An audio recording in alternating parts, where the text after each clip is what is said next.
Alors j'ai écouté ce matin une émission autour d'un livre qui s'appelle, je crois, sur les moutons, le comportement moutonnier, paru aux éditions du Cerf. Et on met en cause, on discute de la question de l'écriture inclusive, des marqueurs de genre,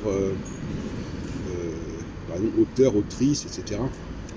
Et ça correspond assez bien à la période actuelle de solstitialité. Dans la période de solstitialité, les gens ne veulent pas être englobés sous un seul et même concept, sous un seul et même terme. Donc ils vont distinguer. Ils ne vont pas dire je suis un auteur, ils vont dire je suis une autrice si on est une femme. Je vous signale entre parenthèses qu'en hébreu, c'est déjà le cas depuis très longtemps. En hébreu, une femme ne va pas dire, en français une femme va dire je veux, un homme va dire je veux. En hébreu, un homme va dire ani rotse et la femme va dire ani rotsa.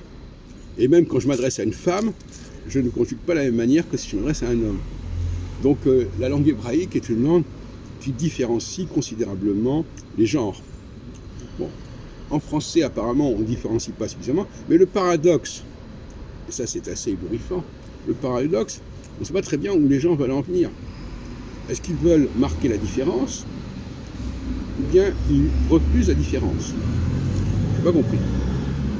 Si je veux marquer la différence, je vais employer des termes différents, je vais employer des conjugaisons différentes, ou des accords différents. Bon.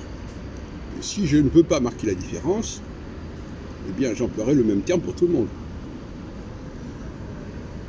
Alors j'ai du mal à comprendre, on ne sait plus très bien qui est qui et comment se positionnent les gens.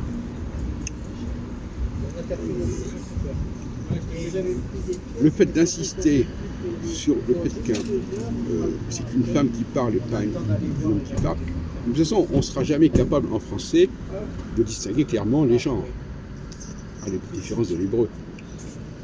Je pense que je sois un homme ou une femme. Alors comment est-ce qu'on va faire pour distinguer les deux? Donc on est bien obligé, on est dans une sorte d'équivoxialité nécessaire, on est bien obligé d'employer les mêmes expressions pour un homme ou pour une femme.